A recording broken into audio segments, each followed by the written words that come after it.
Buenos días, hermanos.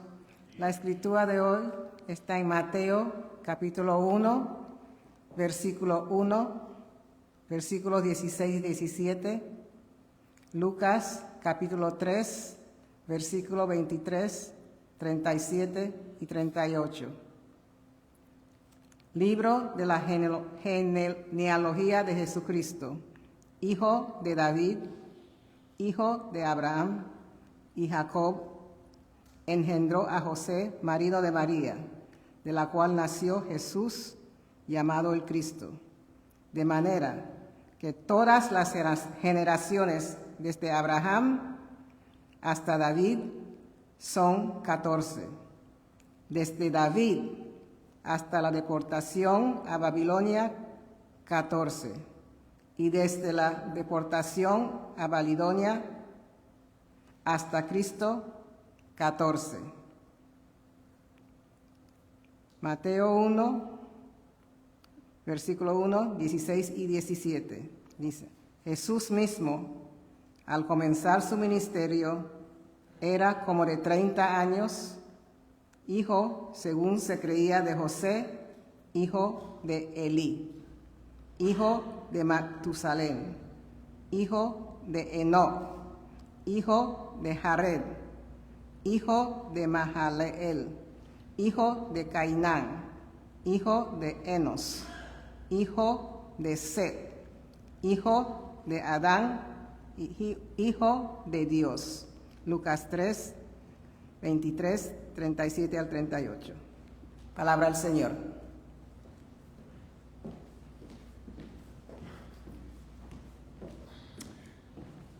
Pueden sentarse. Pensé que como estamos en el mes en que celebramos la Navidad, sería buena idea hablar un poco del origen humano de Jesús. Es importante porque cuando uno estudia la historia del árbol familiar de Jesús, uno aprende muchas cosas. Y en ese tenor es que cuando mis hijos estaban pequeños, en un viaje de vacaciones que hicimos a Santo Domingo, yo quise llevarlos al Panteón de la Patria. El Panteón está en la ciudad colonial y se trata de una antigua iglesia del principio del siglo XVIII en la calle Las Damas. La historia de por qué se llama Las Damas es otra. Allí se encuentran los restos de casi todos los líderes de las guerras liberadoras que dieron origen a la nacionalidad dominicana. Entre esos héroes de la patria hay algunos antepasados nuestros. Y yo quería que mis hijos tuvieran conciencia de su origen y también del hecho de que, independientemente de quienes nosotros somos hoy y dónde vivimos, hay un lazo insoluble que nos une a esa media isla del Caribe y un pasado glorioso del cual podemos sentirnos muy orgullosos.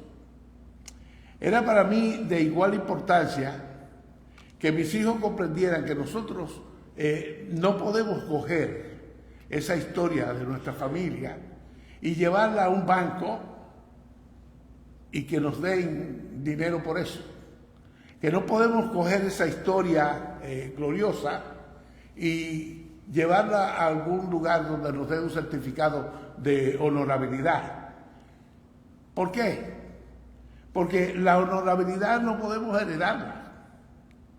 Eso es algo que nosotros nos forjamos al construir nuestra propia historia. Así que tomamos de lo que podemos tomar al ser descendientes de esos grandes hombres.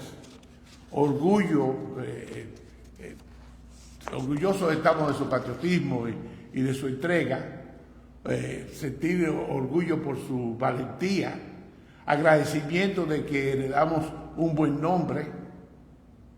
Ellos ya hicieron su parte, ahora nos corresponde a nosotros hacer la nuestra. Desde luego que también tenemos otros parientes de los cuales no estamos tan orgullosos. Pero esos no llegaron a ser sepultados en el Panteón Nacional y nadie los conoce. A nuestro Señor Jesucristo no le sucedió lo mismo. Todos sus antepasados, los honorables, y los que no fueron honorables, aparecen en el árbol genealógico más famoso del mundo. Ahí están todos los que quien quiera verlos puede verlos. Esta parte del Evangelio de Mateo, en el capítulo 1, y Lucas en el capítulo 3, es lo que uno casi siempre salta en la lectura del nacimiento de Jesús. Es normal que una lista de nombres de personas que murieron hace siglos y siglos, uno se aburra leyéndolos. Inclusive puede parecerle que es inútil aprender esos nombres o leer esos nombres. Pero si uno pone atención, es mucho lo que se aprende de aquí. La genealogía de Jesucristo nos muestra que Él es el legítimo heredero del trono de David. Dios le dio a David y a su simiente la promesa del reinado eterno. Dice en Samuel 7, versículo 12, y cuando tus días, esto es Samuel hablándole a David, Jehová hablándole a David por medio de Samuel, y cuando tus días sean cumplidos y duermas con tus padres, yo levantaré después de ti a uno de tu linaje, el cual procederá de tus entrañas y afirmaré su reino. Y luego en Isaías 9, versículo 7, el profeta dice lo siguiente: lo dilatado de su imperio y la paz no tendrán límite sobre el trono de David y sobre su reino, disponiéndolo y confirmándolo en juicio y en justicia desde ahora y para siempre. Ahí tienen ustedes, el reino de David es un reino para siempre. El ángel Gabriel lo dice también cuando se le aparece a María, dice: este será grande y será llamado Hijo del Altísimo, y el Señor Dios le dará el trono de David, su padre. Los judíos creían en esas promesas de Dios. Por eso Mateo se dispone a probar que Jesús, llamado el Cristo, es el Hijo prometido a Abraham y el prometido Hijo de David. La genealogía de Jesús también nos demuestra que Él es el legítimo heredero de la promesa de Abraham. Dios le dio a Abraham y a su simiente la promesa de bendiciones para todo el mundo. Los judíos habían perdido la noción de lo que significaba el concepto de la simiente de Abraham. Y Pablo tuvo que explicarlo a los Gálatas porque los gentiles no tenían ni idea de lo que se trataba esto. Pablo le escribe a los Gálatas esto: ahora bien, a Abraham fueron hechas las promesas y a su simiente. No dice a las simientes como si hablase de muchos, sino como de uno. Y a tu simiente, la cual es Cristo. Durante siglos, los judíos esperaron a este Mesías que vendría a llevarlos, a ayudarlos a sacarlos de esa esclavitud en la que vivían. Pero ellos no esperaban una liberación espiritual, ni un reino celestial, sino un gran general que condujera a sus huestes invencibles en contra del agresor de Israel. Como había hecho el gran rey David, que venció a todos sus enemigos de Israel, y así esperaban los judíos que hiciera Cristo. El único de los hijos de Jacob que fue ancestro de Jesús fue Judas. A ver, no estamos hablando de Judas Iscariote, ni siquiera del otro Judas, hermano del Señor. Estamos hablando de Judá. Sin embargo, Mateo incluye a todos los hijos de Jacob en la genealogía. ¿Para qué? Esto es una señal para que los judíos que estaban esparcidos en todo el imperio romano supieran que el Mesías verdadero había venido por todos, por igual, y todos podían tomar parte en la promesa de redención. A veces los creyentes se sienten que si tuvieran esparcidos, como si estuvieran esparcidos solitarios y abandonados, frustrados y oprimidos, sin propósito, sin sentido o significado en la vida. A veces se sienten caminando en círculo y sienten que Dios está muy lejos de ellos. Esta genealogía que reproduce Mateo les está diciendo: tú tienes un Dios que te ama y cuyas promesas hechas a David y a Abraham te alcanzan también a ti. Interesante que a nosotros los gentiles directamente no nos hicieron ninguna promesa. La promesa hecha para los gentiles es hecha indirectamente a través de Abraham. La genealogía de Jesús simboliza la gloriosa misericordia de Dios. No es común ver mujeres en una genealogía antigua, pero los nombres de estas mujeres están registrados allí para mostrar la misericordia de Dios. Vamos a ver, ¿quién era Tamar? Tamar fue una mujer seductora y adúltera, a quien Dios alcanzó. Y Rahab, ¿quién era Rahab? Rahab era gentil, rechazada por los judíos, una prostituta que fue salvada del juicio porque tuvo fe en Dios y en Israel como pueblo de Dios. Ahora Ruth, que hay un libro inclusive que lleva su nombre. Ruth era ciudadana de una nación aborrecida por los judíos, pero escogió asociarse a Dios y a su pueblo. Y Betsabé, esa sí era judía, pero ella pecó deliberadamente con David, pero luego buscó el perdón de Dios. De todas esas mujeres desciende el Cristo. La misericordia de Dios no tiene barreras. Dios tendrá misericordia, no importa de dónde vengas y cómo has llegado hasta aquí. El cuadro que presentan estas cuatro mujeres en el árbol genealógico de Jesucristo nos muestra el alcance y el poder del Evangelio. La misericordia de Dios es así de maravillosa. La genealogía de Cristo demuestra que la gracia de Dios no se hereda. Nosotros no podemos heredarle a nuestros hijos la gracia que Dios nos ha dado. Entre los ancestros de Cristo hay reyes buenos y hay reyes malos. Ninguno heredó la bondad ni la maldad del Padre. Hay casos en que un rey muy bueno desciende de un rey muy malo. Como tampoco se hereda la honorabilidad. Como les decía al principio, ninguno de los reyes pudo transmitir su naturaleza al siguiente rey. Cada persona parece como un individuo delante de Dios y es responsable por su propia vida y es responsable por su conducta.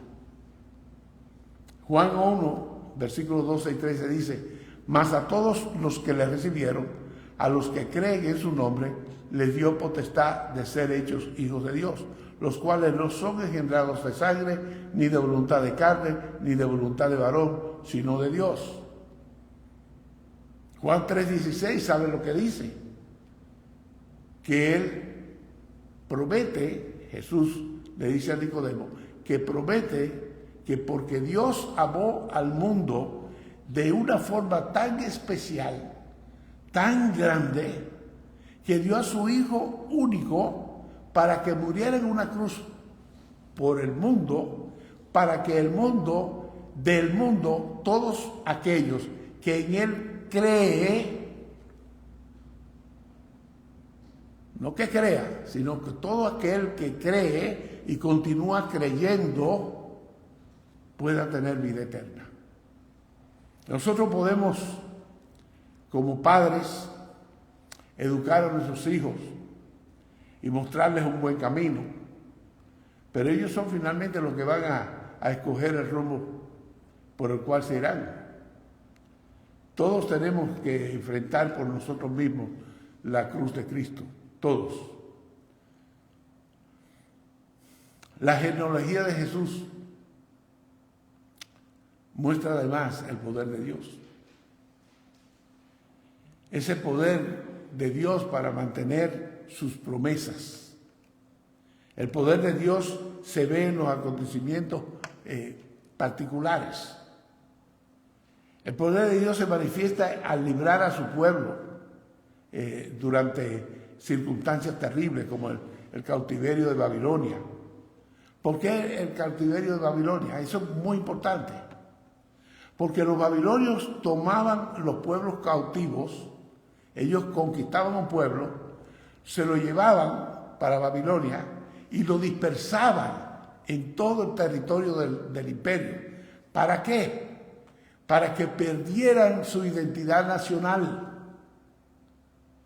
Pero con los judíos no pudieron hacer lo mismo, porque Dios estaba ahí para protegerlos y para mantener su promesa. Mateo destaca este periodo en el que la historia de los judíos, porque ellos, Dios allí mostró de nuevo su poder, manteniendo un remanente. Es un hecho histórico el que Dios mantuvo su promesa de enviar al Mesías, descendiente de Abraham y descendiente de David, según la carne. Aún a pesar de las grandes tragedias que intentaron hacer desaparecer al pueblo de Israel, el Mesías nació en Judea, el pueblo de Belén, en el pueblo de Belén, en el seno de la familia, en el seno de una familia judía, descendiente del rey David. Y de eso quiero que hablemos un poquito. Pasaron siglos hasta que Dios cumpliera con su promesa de un redentor. Muchos habían desesperado. Algunos hasta abandonaron la fe. Algunos llegaron al extremo de burlarse y perseguir a los que creían.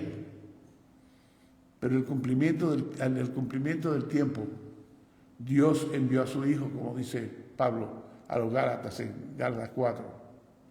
La lista de los antepasados de Cristo va diciendo que un padre engendró a su hijo y que ese hijo engendró a otro, pero en el versículo 16 cambia.